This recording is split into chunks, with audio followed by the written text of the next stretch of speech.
anybody in any of these things. They could have been diagnosed with something.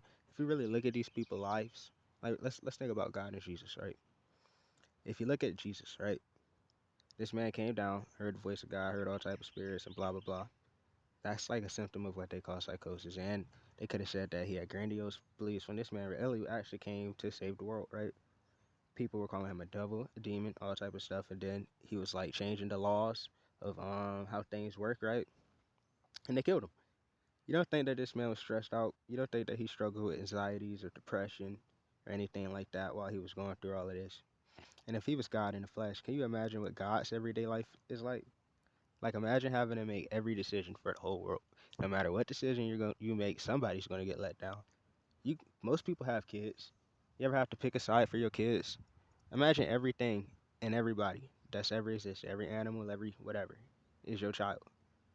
Can you imagine how stressful that is? I think a lot of people say schizophrenia is a spiritual gift and blah blah blah because they're still operating on a point of wanting to have power. But that's why they say great power comes with great responsibility because power isn't always good and it's not always easy. God has the most power in the world, and do you really think He has it easy? I think that He's probably one of the most like stressed out. I don't want to say people because He's not so much a person, but He's got to be extremely stressed out all the time. If something bad happens, they're gonna blame Him. If something good happens, they're gonna be like, why did it happen to them? Why didn't it happen to me? Can't make everybody happy. You know what I'm saying? So it's like everybody blames everything on him. Everybody thinks he controls the people when we have free will. People be like, God, why'd you let this happen? Why do you spank your kids? He didn't make you do it. You did that yourself. People can do what they want to do. That's the whole purpose of us being here. So it's just like, yeah, I'm gonna stand on what I say when I say that if you look at anybody in the Bible, anybody in anything, they could be diagnosed with something.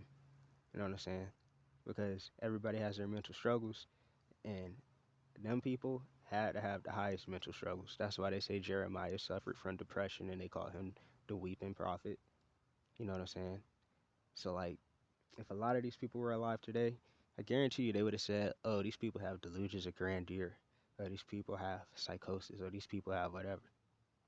When everything ain't so concrete and everything ain't just like flat like that, things get deep when you really sit and actually analyze stuff. And then on top of that, imagine how you must feel when most people, when they pray, they're just asking for something. They're not so much checking on him, seeing how he's doing. He don't really got a lot of people to just check on him, see how he's doing, wonder how he's feeling. Most people, when they pray, they're like, God, can you heal me this? Can you bring me that?